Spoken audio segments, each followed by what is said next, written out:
ओम श्री विष्णवे नमः।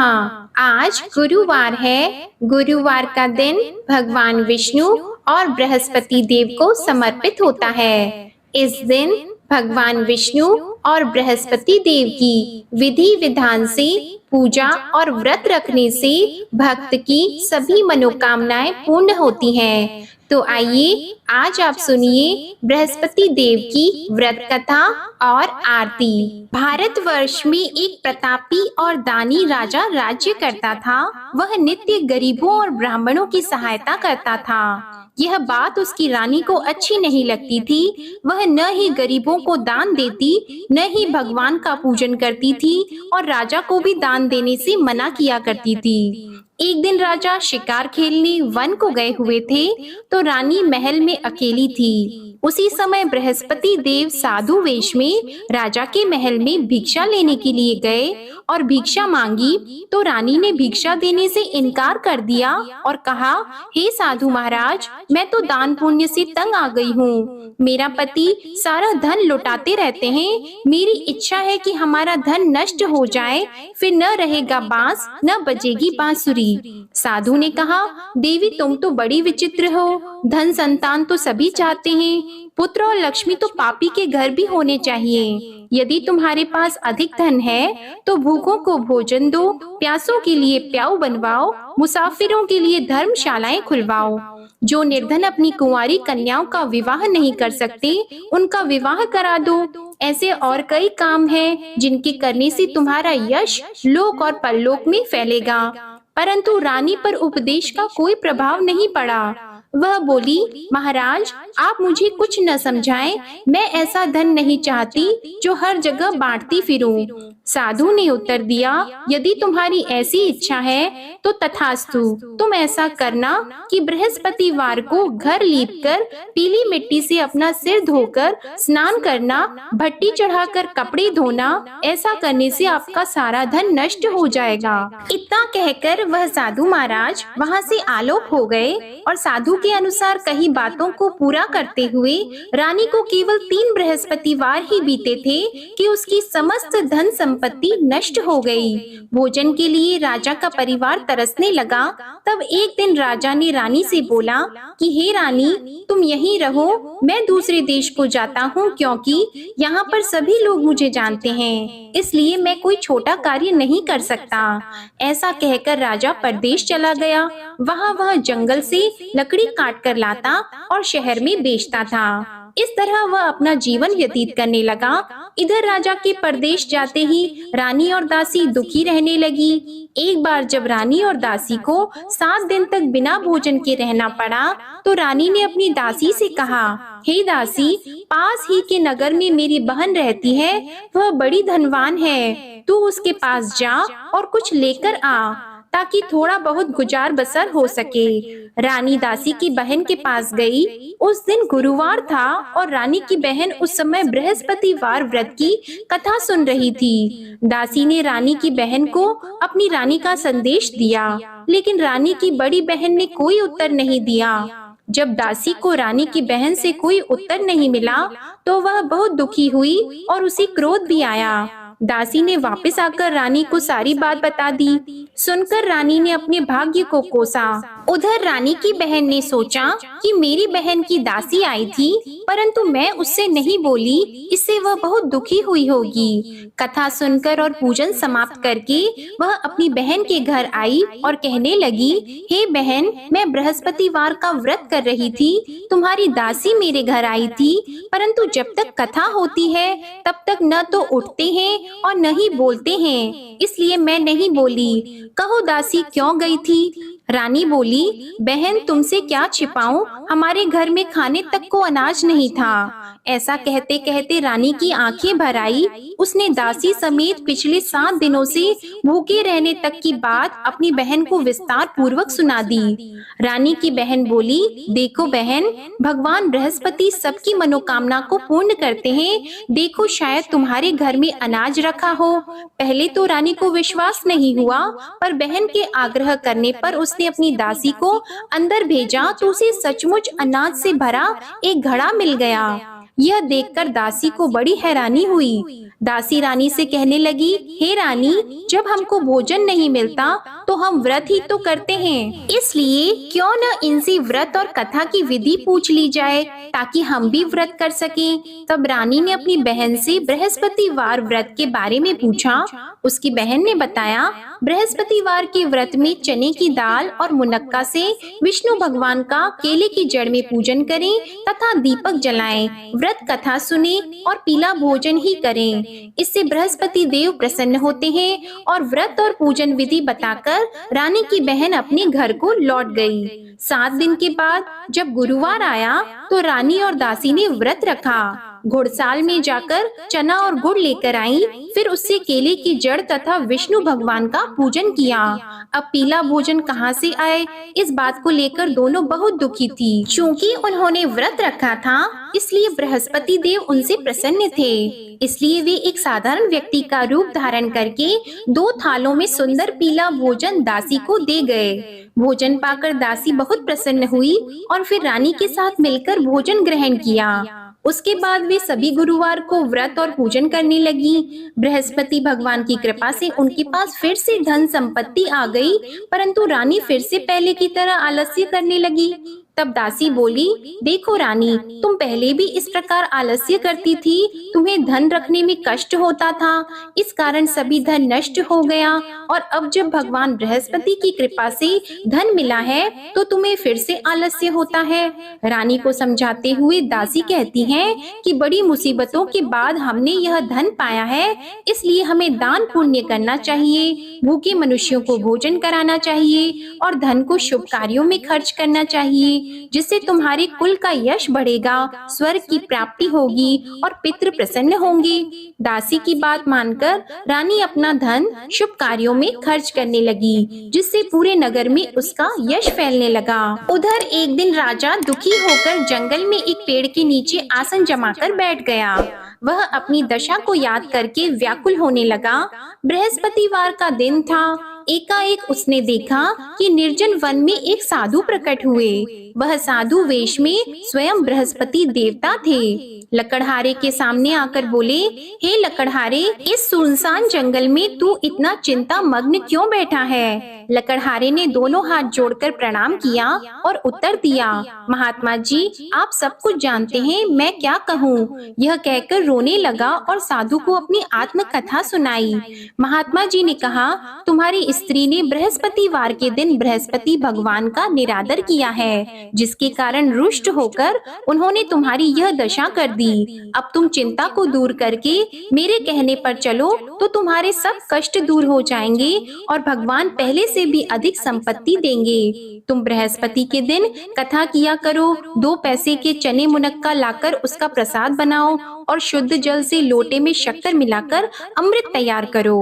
कथा के पश्चात अपने सारे परिवार और सुनने वाले प्रेमियों में अमृत व प्रसाद को बांटकर खुद भी ग्रहण करो। ऐसा करने से भगवान तुम्हारी सब मनोकामनाएं पूरी करेंगे। साधु के ऐसे वचन सुनकर लकड़हारा बोला, हे प्रभु, मुझे लकड़ी बेचकर इतना पैसा नहीं मिलता जिससे भोजन के उपरांत कुछ बचा सकूं। मैंने रात्रि में अपनी स्त्री को व्याकुल देखा है, मेरे पास कुछ भी नहीं जिससे मैं उसकी खबर मंगा सकूं।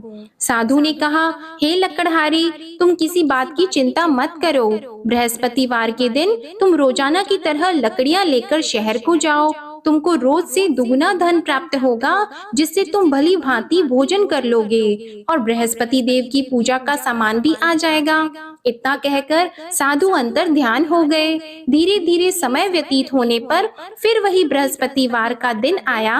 लकड़हारा जंगल से लकड़ी काटकर किसी शहर में बेचने गया। उसे उस दिन और दिन से अधिक पैसा मिला। राजा ने चना गुड़ आदि लाकर गुरुवार का व्रत किया। उस दिन से उसके सभी क्लेश दूर हो गए, परंतु जब दोबारा गुरुवार का दिन आया तो बृहस्पतिवार का व्रत करना भूल गया।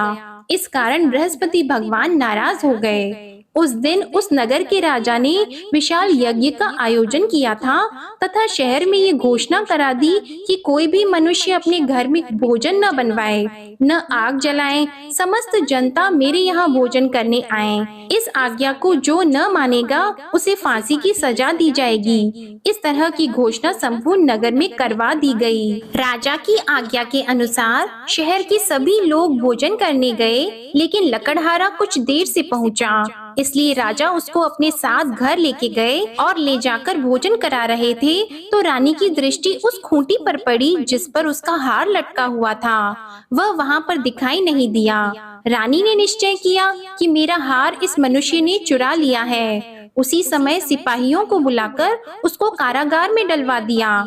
जब लकड़हारा कारागार में पड़ गया और बहुत दुखी होकर विचार करने लगा कि न जाने कौन से पूर्व जन्म के कर्म से मुझे यह दुख प्राप्त हुआ है, और उसी साधु को याद करने लगा जो कि जंगल में मिला था। उसी समय तत्काल बृहस्पति देव साधु के रूप में प्रकट हुए और उसकी दशा को देखकर कहने लगे, अरे मूर्ख, तूने बृहस्पति देव की कथा नहीं करी, इस कारण तुझे दुख प्राप्त हुआ है। अब चिंता मत कर, बृहस्पतिवार के दिन कारागार के दरवाजे पर 4 पैसे पड़े मिलेंगे, उनसे तू बृहस्पति देव की पूजा करना, तेरे सभी कष्ट दूर हो जाएंगे। बृहस्पतिवार के दिन उसे 4 पैसे मिले। लकड़हारे ने कथा कही। उसी रात्रि को बृहस्पति देव ने उस नगर के राजा को स्वप्न में कहा, हे राजा, तुमने जिस आदमी को कारागार में बंद कर दिया है वह निर्दोष है, वह राजा है, उसे छोड़ देना। रानी का हार उसी खूंटी पर लटका है, अगर तू ऐसा नहीं करेगा तो मैं तेरे राज्य को नष्ट कर दूंगा। इस तरह रात्रि के स्वप्न को देखकर राजा प्रातः काल उठा और खूंटी पर हार देखकर लकड़हारे को बुलाकर क्षमा मांगी और लकड़हारे को योग्य सुंदर वस्त्र आभूषण देकर विदा कर दिया। बृहस्पति देव की आज्ञा के अनुसार लकड़हारा अपने नगर को चल दिया। राजा जब अपने नगर के निकट पहुंचा तो उसे बड़ा आश्चर्य हुआ। नगर में पहले से अधिक बाग, तालाब, कुएं तथा बहुत सी धर्मशाला, मंदिर आदि बन गई हैं। राजा ने पूछा, यह किसका बाग और धर्मशाला है? तब नगर के सब लोग कहने लगे, यह सब रानी और बंदी के हैं। तो राजा को आश्चर्य हुआ और गुस्सा भी आया। जब रानी ने यह खबर सुनी कि राजा आ रहे हैं तो उन्होंने दासी से कहा, हे दासी, देख राजा हमको कितनी बुरी हालत में छोड़ गए थे, हमारी ऐसी हालत देखकर वह लौट न जाएं, इसलिए तू दरवाजे पर खड़ी हो जा। आज्ञा के अनुसार दासी दरवाजे पर खड़ी हो गई। राजा आए तो उन्हें अपने साथ लेकर आई। तब राजा ने क्रोध करके अपनी रानी से पूछा कि यह धन तुम्हें कैसे प्राप्त हुआ है? तब उन्होंने कहा, हमें यह सब धन बृहस्पति देव के इस व्रत के प्रभाव से प्राप्त हुआ है। राजा ने निश्चय किया कि 7 रोज बाद तो सभी बृहस्पति देव का पूजन करते हैं, परंतु मैं प्रतिदिन दिन में 3 बार कहानी और रोज व्रत किया करूंगा। अब हर समय राजा के दुपट्टे में चने की दाल बंधी रहती और दिन में 3 बार कहानी कहते। एक रोज राजा ने विचार किया कि चलो अपनी बहन के यहाँ हो आवे। इस तरह निश्चय करके राजा घोड़े पर सवार होकर अपनी बहन के यहाँ को चलने लगा। मार्ग में उसने देखा कि कुछ आदमी एक मुर्दे को लिए जा रहे हैं। उन्हें रोककर राजा कहने लगा, अरे भाइयों, मेरी बृहस्पति देव की कथा सुन लो।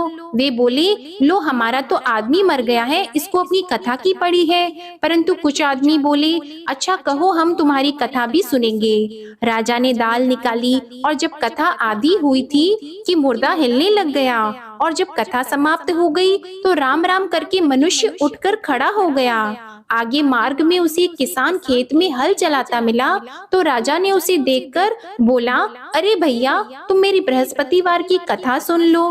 किसान बोला, जब तक मैं तेरी कथा सुनूंगा तब तक 4 हरैया जोत लूंगा, जा अपनी कथा किसी और को सुनाना। इस तरह राजा आगे चलने लगा। राजा के हटते ही बैल पछाड़ खाकर गिर गए और किसान के पेट में बड़ी जोर का दर्द होने लगा। उस समय उसकी माँ रोटी लेकर आई और उसने जब यह देखा तो अपने पुत्र से सब हाल पूछा और बेटे ने सभी हाल कह दिया।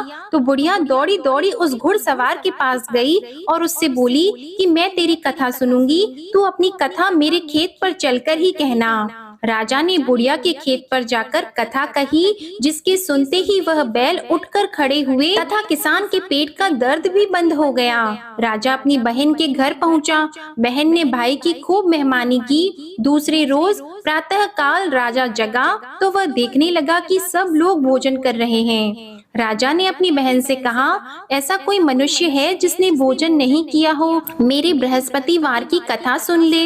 बहन बोली, हे भैया, यह देश ऐसा है कि पहले यहाँ लोग भोजन करते हैं, बाद में अन्य काम करते हैं। अगर कोई पड़ोस में हो तो देख आऊं। वह ऐसा कहकर देखने चली गई, परंतु उसे कोई ऐसा व्यक्ति नहीं मिला जिसने भोजन न किया हो।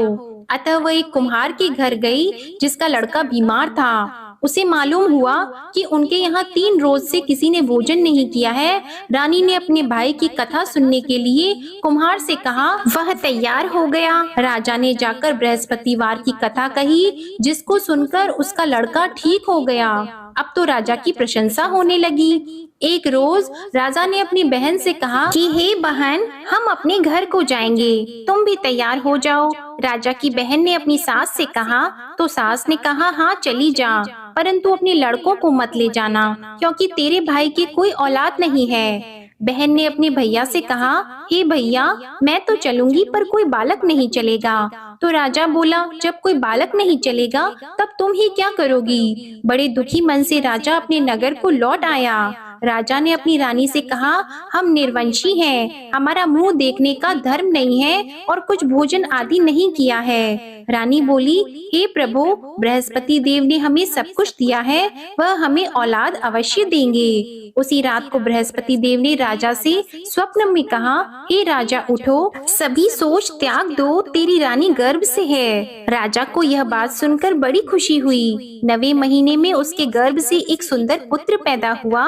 तब राजा बोला, हे रानी, स्त्री बिना भोजन के रह सकती है पर बिना कहे नहीं रह सकती। जब मेरी बहन आएगी तुम उससे कुछ मत कहना। रानी ने सुनकर हाँ कर दिया। जब राजा की बहन ने यह शुभ समाचार सुना तो वह बहुत खुश हुई और बधाई लेकर अपने भाई के यहाँ आई।